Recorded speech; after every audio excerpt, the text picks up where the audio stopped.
Mee TV news కి స్వాగతం. బులెటిన్లో ముందుగా హెడ్లైన్స్ చూద్దాం.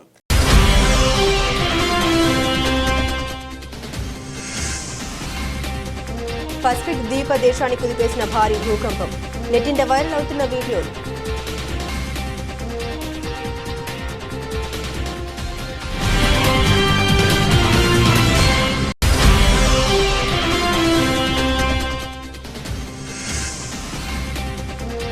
నేడు లోక్సభ ముందుకు జమిలి ఎన్నికల బిల్లులు. తేట తెలంగాణ మోదీ సర్కార్ ప్లాన్.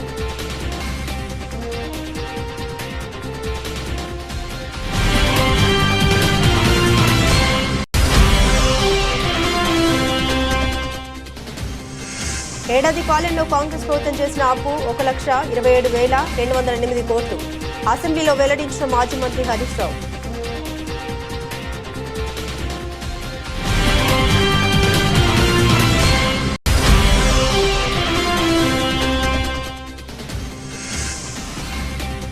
తెలంగాణలో హరిత విప్లవం దిశగా కీలక అడుగులు. సీఎం రేవంత్ సర్కార్ సంచలన నిర్ణయం.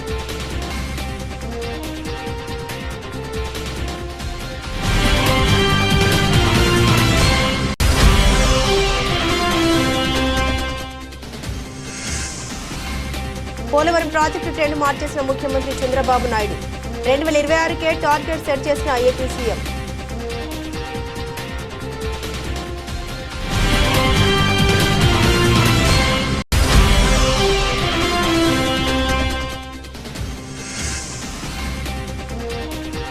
మూడో టెస్టులో జడేజా హాఫ్ సెంచరీ. వర్షంతో నిలిచిన ఆట.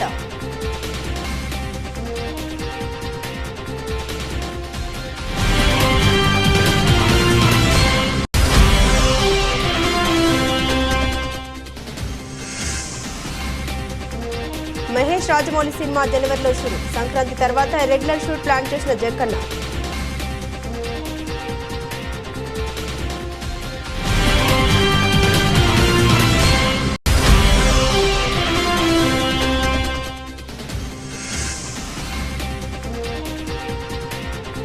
$79,000 దిగువకు బంగారం. 2 సెషన్లలో 4,500 తగ్గిన వెండి.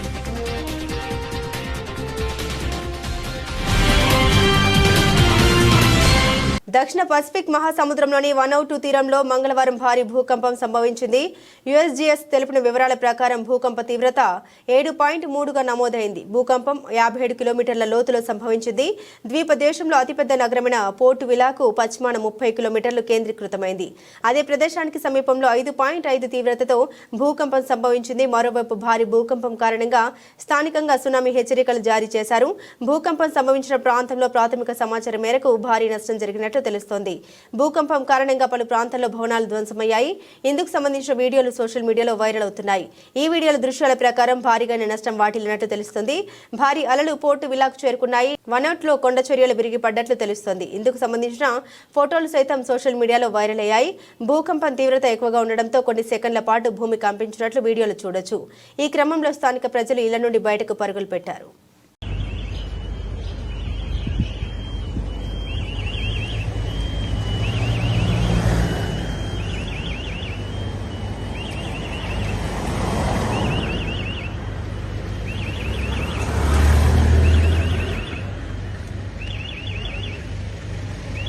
నేడు పార్లమెంట్లోకి జమిలి ఎన్నికల బిల్లును ఎన్డీఏ సర్కార్ ప్రవేశపెట్టనుంది. 129వ రాజ్యాంగ సవరణ, కేంద్ర పాలిత ప్రాంత చట్టాల సవరణ 2 బిల్లుల్ని సోమవారం ప్రవేశపెడతారని చర్చ జరిగింది. కానీ లోక్సభ రివైజ్డ్ బిజినెస్ జాబితాలో ఆ 2 అంశాల ప్రస్తావనే లేదు. జమిలి ఎన్నికల బిల్లు నేడు పార్లమెంట్ ముందుకు రానుంది. నిజానికి నిన్నే వన్ నేషన్ వన్ ఎలక్షన్స్ కు సంబంధించిన 2 బిల్లులు ప్రవేశపెడతారని అందరూ భావించారు. కానీ ఒకవైపు ప్రతిపక్షాల నుండి అభ్యంతరాలు, మరోవైపు రాజ్యసభలో రాజ్యాంగంపైన చర్చ నేపథ్యంలో బిల్లు వాయిదా పడింది. నేడు జమిలి ఎన్నికల బిల్లు లోక్సభలో ప్రవేశపెట్టబోతున్నారు. మరి పార్లమెంట్లో బలం సాధించే దిశగా ఎన్డీఏ సర్కార్ ప్లాన్ ఏంటి అనేది ఆసక్తికరంగా మారింది. ఇప్పుడు లోక్సభ, అసెంబ్లీ ఎన్నికలకు దేశవ్యాప్తంగా ఒకేసారి నిర్వహించే విధంగా వన్ నేషన్ వన్ ఎలక్షన్ నినాదాన్ని ఎన్డీఏ సర్కార్ తెరపైకి తెచ్చింది. ఇటీవల జమిలి ఎన్నికల బిల్లును కేబినెట్ ఆమోదించింది. 129వ రాజ్యాంగ సవరణ, కేంద్ర పాలిత ప్రాంత చట్టాల సవరణ 2 బిల్లులను సోమవారం ప్రవేశపెడతారని చర్చ జరిగింది. కానీ లోక్సభ రివైజ్డ్ బిజినెస్ జాబితాలో ఆ 2 అంశాల ప్రస్తావనే లేదు. దాంతో వాయిదా అంశంపై తెరపైకి వచ్చింది. మంగళవారం విధిగా సభకు హాజరు కావాలని బీజేపీ బీజేపీ ఎంపీలకు విప్ జారీ అయింది. కేంద్ర న్యాయశాఖ మంత్రి అర్జున్ రామ్ మేఘవాల్ మంగళవారం లోక్సభలో జమిలీ ఎన్నికల బిల్లును ప్రవేశపెట్టేందుకు రంగం సిద్ధమైంది.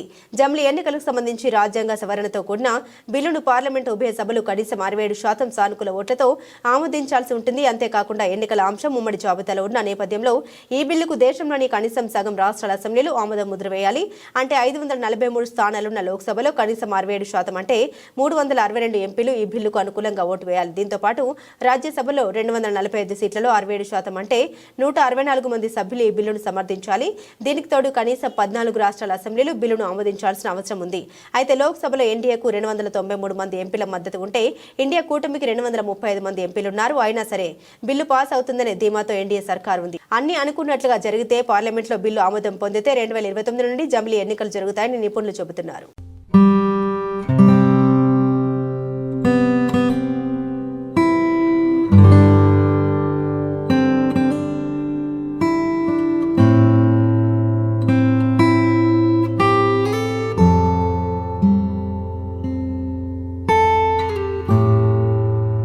ఏడాది పాలనలో కాంగ్రెస్ ప్రభుత్వం చేసిన అప్పులపై శాసనసభలో మాజీ మంత్రి బీఆర్ఎస్ ఎమ్మెల్యే హరీష్ రావు తీవ్రంగా స్పందించారు. ఏడాది కాలంలో 52,000 కోట్లు మాత్రమే అప్పు తీసుకున్నామని ఆర్థిక మంత్రి భట్టి విక్రమార్క పేర్కొన్నారు. ఈ సందర్భంగా హరీష్ రావు మాట్లాడారు. రాష్ట్ర ప్రభుత్వం ఎఫ్ఆర్బిఎం కింద తీసుకున్న అప్పులు 51,277 కోట్లు. ఈ రోజు ఉదయం reserve bank of India report కూడా తీసుకున్నాను. ఈ రోజుకు కలిపితే ఇంకో 3,000 కోట్లు పెరిగింది. అంటే ఎఫ్ఆర్బిఎం కింద 55,277 కోట్లు తీసుకున్నట్టు రిపోర్టు ఉంది. కార్పొరేషన్ గ్యారంటీల కింద 61,991 కోట్లు, మరో 10,099 కోట్లు గ్యారంటీలు లేకుండా తీసుకున్నారు. మొత్తంగా ఈ ఏడాది పాలనలో కాంగ్రెస్ ప్రభుత్వం తీసుకున్న అప్పు ఎంతంటే 1,27,208 కోట్లు. అలాగే కొనసాగితే 5 ఏళ్లలో అయ్యే అప్పు 6,36,040 కోట్లు అని హరీష్ రావు తెలిపారు. అధ్యక్ష, ఈ మధ్య కాలంలో కాంగ్రెస్ పార్టీ నాయకులు వైట్ పేపర్, కాంగ్రెస్ పార్టీ పెట్టిన వైట్ పేపర్ బుక్ కూడా తెచ్చాను అధ్యక్ష. ఇది వైట్ పేపర్. అదేవిధంగా భట్టి విక్రమార్క గారు ఈ సభలో పెట్టిన పేపర్. దీని ఆధారంగా నేను పోయినసారి బడ్జెట్ సమావేశాల్లో కూడా చాలా స్పష్టంగా చెప్పాను. మీరు గతంలో బీఆర్ఎస్ పార్టీ 10 ఏళ్ల కాలంలో 671 అని ఒకరంటారు, 7 లక్షల కోట్లని ఒకరంటారు, 711 అని నోటికి వచ్చినట్టు మాట్లాడుతున్నారు. I challenge in this house, ఒకరోజు స్పెషల్గా డిబేట్ పెడతారా పెట్టండి, లేదు ఆడిటర్లను పిలిచి పెడతారా, ఫైనాన్స్ డిపార్ట్మెంట్ పెట్టి పిలుస్తారా పిలవండి. ఐ వాంట్ టు ప్రూవ్ 10 ఏళ్ల బీఆర్ఎస్ కాలంలో జరిగిన మొత్తం అప్పు కేవలం 4,17,496 మాత్రమే. కానీ గోరంతలు కొండంతలు చేసి గోబల్స్ ప్రచారం చేసేటువంటి ప్రయత్నాన్ని ఈ సభ ద్వారా నేను తీవ్రంగా ఖండిస్తా ఉన్నాను. గతంలో గౌరవనీయులు భట్టి విక్రమార్క గారు ఎన్నికల ముందు ఆదాయాన్ని సమకూర్చడంలో కాంగ్రెస్ పార్టీకి అపారమైనటువంటి అనుభవం ఉంది, హామీలన్నీ నెరవేర్చడం మాకు పెద్ద సమస్యే కాదు అని ఎన్నికల ముందు చెప్పారు. వీడియో కూడా ఉంది, కావాలంటే పంపిస్తాను. ఇప్పుడు అధికారంలోకి వచ్చిన తర్వాత ఏమైంది, ఏడాది అయింది, హామీలు ఎప్పుడు అమలు చేస్తారంటే అప్పుల పేరు చెప్పి తప్పించుకునేటువంటి ప్రయత్నం చేస్తున్నారు. ఒక అబద్ధాన్ని 100 సార్లు చెప్తే నిజమైతే అనే విధంగా గోబల్స్ ప్రచారం చేస్తూ ఉన్నారు. అందుకే ఈ శాసనసభ వేదికగా సభ్యులకు రాష్ట్ర ప్రజలకు కూడా ఈ 7 లక్షల కోట్ల అప్పు అని కాంగ్రెస్ పార్టీ చేస్తున్న ప్రచారం తప్పు అని ఈ సభ ద్వారా రాష్ట్ర ప్రజలకు నేను తెలియజేయదలుచుకున్న అధ్యక్ష. తెలంగాణలో కాంగ్రెస్ అధికారంలోకి వచ్చి ఏడాది పూర్తయింది. స్వరాష్ట్రంలో 10 ఏళ్లుగా ఎదురేదనుకున్న గులాబీ పార్టీని ఓడించి తెలంగాణకు రెండో ముఖ్యమంత్రిగా రేవంత్ రెడ్డి ప్రమాణ స్వీకారం చేశారు. ఇక అంతే దూకుడుగా రేవంత్ రెడ్డి పాలనలో దూసుకుపోతున్నారు. ఈ క్రమంలోనే సుస్థిర అభివృద్ధి, పర్యావరణ పరిరక్షణ కోసం కీలక నిర్ణయాలు తీసుకుంటున్నారు సీఎం. ప్రపంచవ్యాప్తంగా సవాలుగా మారుతున్న వాతావరణ మార్పుల్ని అధిగమించేందుకు గాను రేవంత్ రెడ్డి ఈ దిశగా అడుగులు వేస్తున్నారు. ఇందులో భాగంగానే పర్యావరణ పరిరక్షణపై దృష్టి సారించారు. కాలుష్య నియంత్రణ, పర్యావరణ పునరుద్ధరణ, పునరుత్పాదక ఇంధనంతో పాటుగా తెలంగాణకు పచ్చదనం, భవిష్యత్ తరాలకు అందించేందుకు కీలక ముందడుగు వేశారు రేవంత్ రెడ్డి. పర్యావరణ పునరుద్ధరణలో భాగంగా ముఖ్యమంత్రి రేవంత్ రెడ్డి తీసుకున్న ముఖ్యమైన ప్రాజెక్టుల్లో సరస్సులు, చెరువుల పునరుద్ధరణ ప్రధానమైంది. ఒకప్పుడు చెరువులకు, సరస్సులకు పెట్టింది పేరైన భాగ్యనగరంలో కబ్జాల కారణంగా చెరువులు, కుంటలు కుదించుకుపోయి ఉనికిని కోల్పోతున్నాయి. ఈ నేపథ్యంలో రేవంత్ రెడ్డి అధికారంలోకి రాగానే హైడ్రా పేరుతో ప్రత్యేక వ్యవస్థను ప్రవేశపెట్టారు. దీంతో చెరువులోని అక్రమ కట్టడాలు కట్టడాలను పనిపడుతున్నారు. ఇందులో భాగంగా ఇప్పటి వరకు 75 చెరువుల పునరుద్ధరణకు శ్రీకారం చుట్టారు. హైదరాబాద్ మహానగరం పరిధిలోని మొత్తం 2000 చెరువుల రూపురేఖలు మార్చేందుకు ప్రణాళిక సిద్ధం చేశారు. ఇందులో భాగంగా నిర్జీవమైన నీటి వనరుల్ని పునరుద్ధరించనున్నారు. జీవ వైవిధ్యాన్ని మెరుగుపరచడంతో పాటుగా భూగర్భ జలాలు నిండేలా ప్రణాళిక చేస్తున్నారు. వలస పక్షుల్ని తిరిగి తెలంగాణ గడ్డపై వ్యవహరించేలా ప్లాన్ చేస్తున్నారు. చెరువులకు కొత్త శోభ తీసుకురావడంతో ఫ్లెమింగోలు, రెడ్ బ్రెస్టెడ్ ఫ్లై క్యాచర్ వంటి జాతులకు చెందిన పక్షులు తిరిగి రావాలని భావిస్తున్నారు. పర్యావరణ పునరుద్ధరణతో పాటుగా మానవాళికి ఎంతో ప్రయోజనం చేకూర్చనుందని ప్రకృతి ప్రేమికులు అభిప్రాయపడుతున్నారు.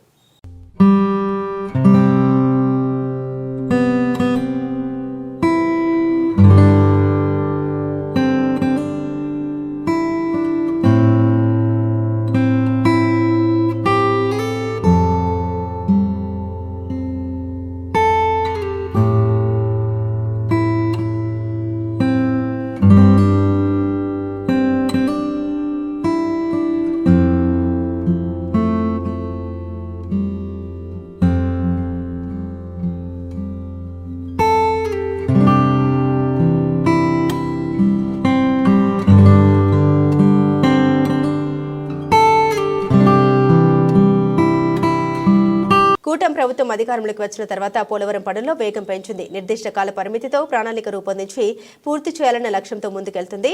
ఈ నేపథ్యంలోనే ఎప్పటికప్పుడు పనుల పురోగతిపై అధికారులతో ముఖ్యమంత్రి సమీక్షిస్తూనే ఉన్నారు. పోలవరం ప్రాజెక్టు ట్రెండ్ మార్చారు ఆంధ్రప్రదేశ్ ముఖ్యమంత్రి నారా చంద్రబాబు నాయుడు. ఇక ఇప్పటి వరకు పోలవరం ప్రాజెక్టు డెడ్ లైన్లు పెరుగుతూ పోయాయి. కానీ చంద్రబాబు ప్రాజెక్టు డెడ్ లైన్ కుదించారు. అక్టోబర్ 2026 కల్లా ప్రాజెక్టును పూర్తి చేయాలని ఆదేశించారు. పనుల్లో వేగం పెంచారు.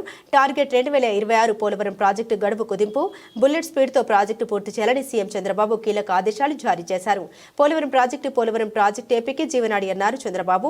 ఈ ప్రాజెక్టులో 7,20,000 ఎకరాల కొత్త ఆయకట్టు అందుబాటులోకి వస్తుందన్నారు. 28 లక్షల మందికి తాగునీరు అందుతుందన్నారు. కొత్తగా 960 మెగావాట్ల విద్యుత్ ఉత్పత్తి అందుబాటులోకి రానుంది. అక్టోబర్ 2026 నాటికి పోలవరం ప్రాజెక్టు పూర్తి చేయాలని లక్ష్యంగా పెట్టుకున్నట్లు ఏపీ ముఖ్యమంత్రి చంద్రబాబు ప్రకటించారు. 2025 డిసెంబర్ నాటికి డయాఫ్రామ్ వాల్ పూర్తి కావాలని అధికారులను ఆదేశించారు. సోమవారం పోలవరం ప్రాజెక్టు పనులను స్వయంగా పరిశీలించారు సీఎం చంద్రబాబు. పోలవరం గ్యాప్ 1 పనుల్ని పర్యవేక్షించారు. డయాఫ్రామ్ వాల్ నిర్మాణ పనుల్ని పరిశీలించిన చంద్రబాబు పనుల పురోగతిపై ఆరా తీశారు. అనంతరం అధికారులతో సమీక్ష నిర్వహించారు. పోలవరం పనులు ఎంత ఆలస్యమైతే ఏపీ ప్రజలకు అంత నష్టమని, అందుకే వేగంగా ప్రాజెక్టు పనుల్ని పూర్తి చేయాలని సీఎం చంద్రబాబు అధికారులను ఆదేశించారు. పోలవరం అమరావతి రాష్ట్రానికి 2 కళ్ళు అని చంద్రబాబు అన్నారు. పోలవరం పూర్తి చేసి నదులను అనుసంధానం చేస్తే రాష్ట్రానికి గేమ్ చేంజర్ అవుతుందన్నారు. పట్టిసీమ ద్వారా కృష్ణా నదికి అనుసంధానం చేశామన్నారు చంద్రబాబు. గొల్లపల్లి రిజర్వాయర్ వస్తే చాలా వరకు ఇబ్బంది ఉండదన్నారు. వెలుగొండ ఇరిగేషన్ కు కూడా నీళ్లు ఇచ్చే పరిస్థితి వస్తుందన్నారు. అక్కడి నుండి బనకచెర్లకు నీటిని తీసుకెళ్లొచ్చన్నారు. ప్రాజెక్టు 50 లక్షల క్యూసెక్లు డిశ్చార్జ్ చేసే సామర్థ్యం ఉందన్నారు. 93 మీటర్లు డయాఫ్రామ్ వల్ల అత్యంత ఎత్తైన స్పిల్వే గేట్లు ఏర్పాటు చేస్తున్నామని సీఎం తెలిపారు. పోలవరం ప్రాజెక్టుతో బహుళ ప్రయోజనాలు ఉన్నాయని చంద్రబాబు వెల్లడించారు.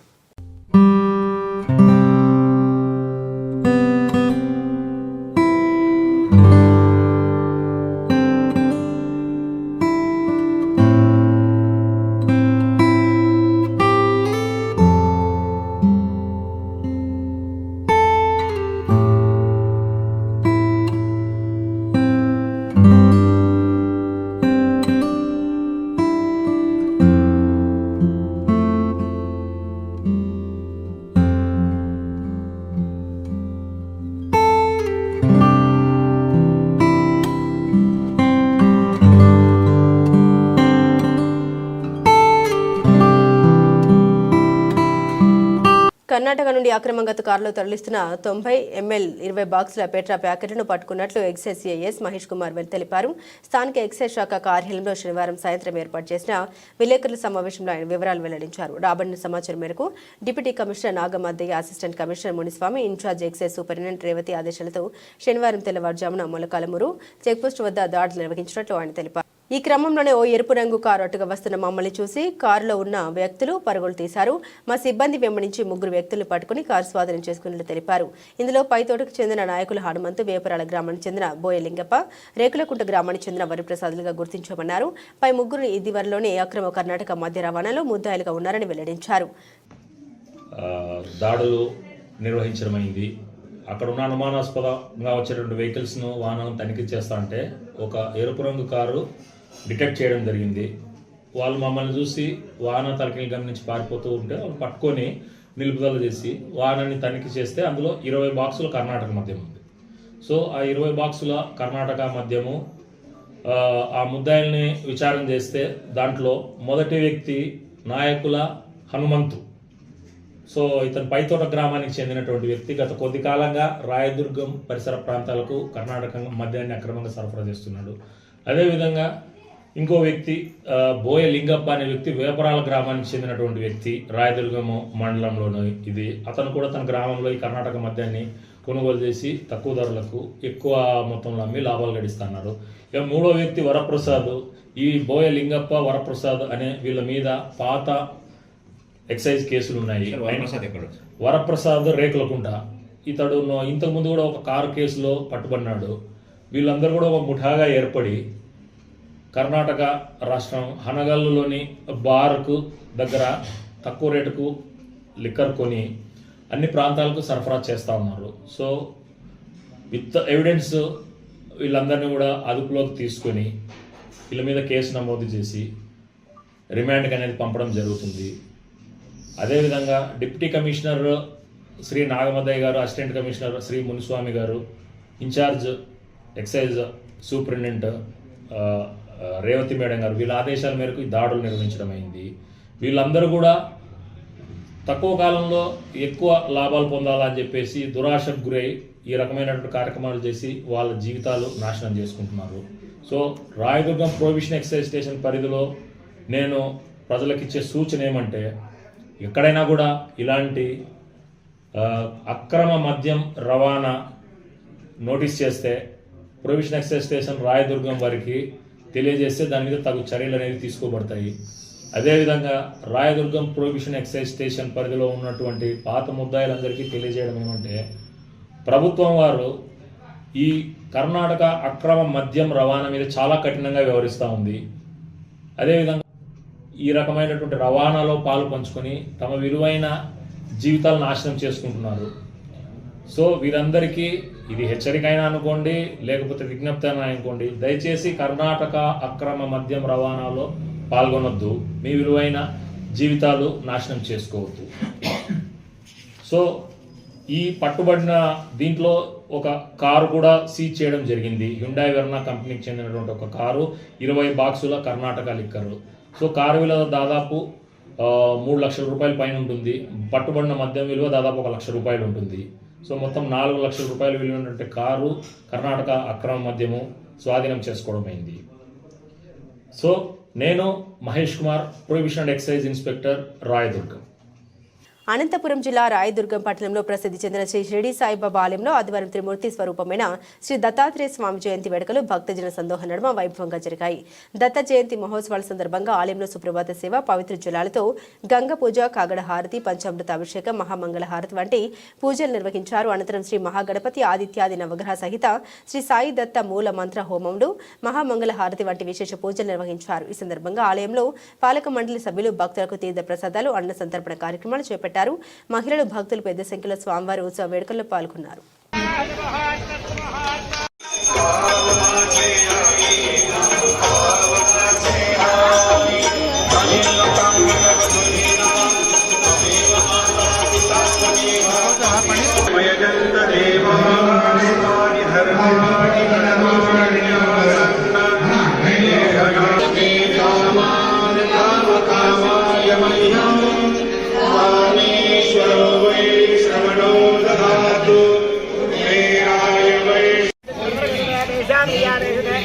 మూడో టెస్టులో భారత్ ఎదురొడ్డుతుంది. కేఎల్ రాహుల్, జడేజా మినహా బ్యాటర్లంతా విఫలమవడంతో పీకల్లోతు కష్టాలు కూరుకుపోయింది. జట్టు స్కోరు 200 కూడా దాటడం కష్టమైన తరుణంలో రాహుల్తో జతకట్టిన జడేజా ఇన్నింగ్స్ను ముందుకు నడిపించాడు. అయితే నిలకడగా ఆడుతున్న ఓపెనర్ రాహుల్ను స్పిన్నర్ లియోన్ అవుట్ చేశాడు. అనంతరం క్రీజ్లోకి వచ్చిన నితీష్ రెడ్డి జడేజాకు మంచి సహకారం అందిస్తున్నాడు. ఈ క్రమంలో సీనియర్ ఆల్రౌండర్ 82 బాల్స్లో 50 రన్స్ పూర్తి చేసుకున్నాడు. అయితే వర్షం పదే అడ్డుపడుతూ ఉండడంతో మ్యాచ్ను అంపైర్లు నిలిపివేశారు. ప్రస్తుతం భారత్ 6 వికెట్ల నష్టానికి 180 రన్స్ చేసింది. జడేజా 88 బాల్స్లో 52 పరుగులు, నితీష్ 26 బాల్స్లో 9 రన్స్తో క్రీజ్లో ఉన్నారు. టీమిండియా ఇంకా 265 పరుగులు వెనుకంజలో ఉంది.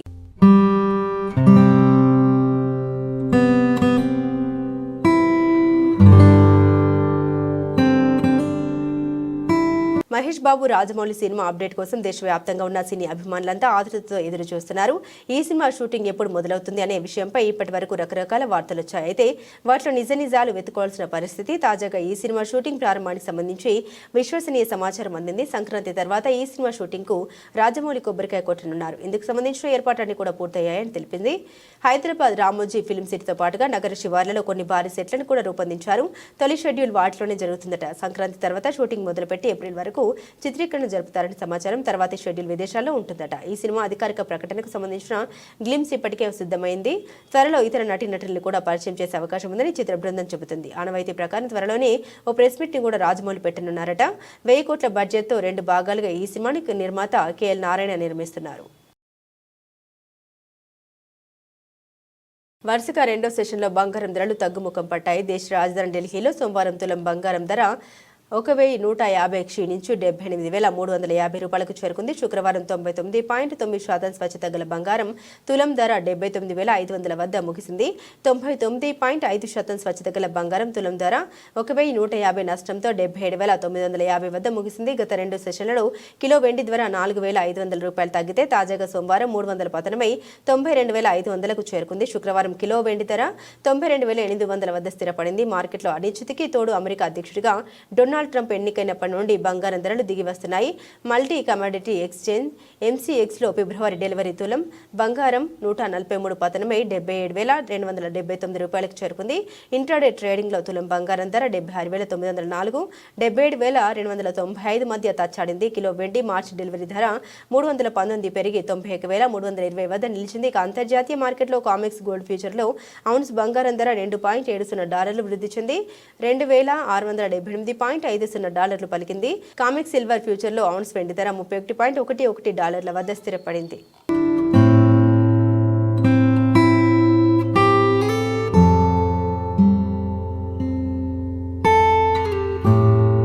బులెటిన్ ముగించే ముందు హెడ్లైన్స్ మరోసారి.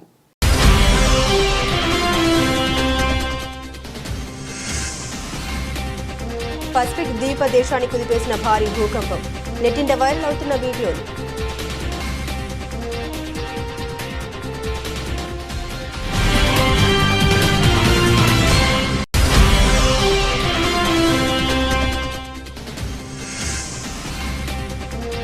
నేడు లోక్సభ ముందుకు జమిలీ ఎన్నికల బిల్లులు. తేట తెలంగాణ మోదీ సర్కార్ ప్లాన్.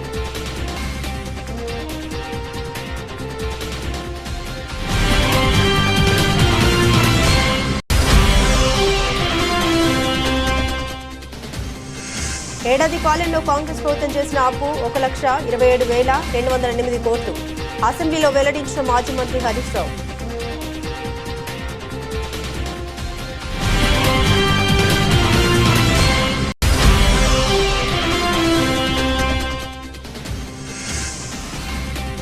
తెలంగాణలో హరిత విప్లవం దిశగా కీలక అడుగులు. సీఎం రేవంత్ సర్కార్ సంచలన నిర్ణయం.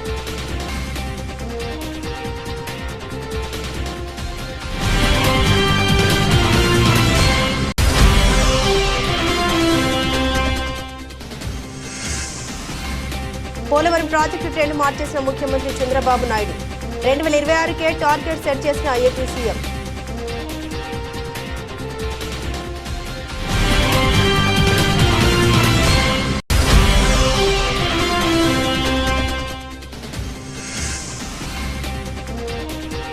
మూడో టెస్ట్లో జడేజా హాఫ్ సెంచరీ. వర్షంతో నిలిచిన ఆట.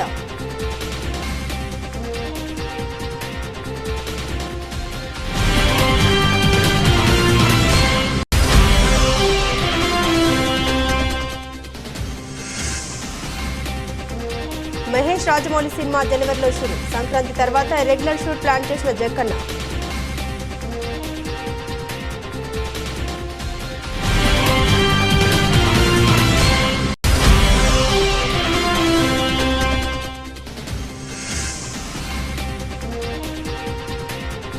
$79,000 దిగువకు బంగారం. 2 సెషన్లలో 4,500 తగ్గిన వెండి.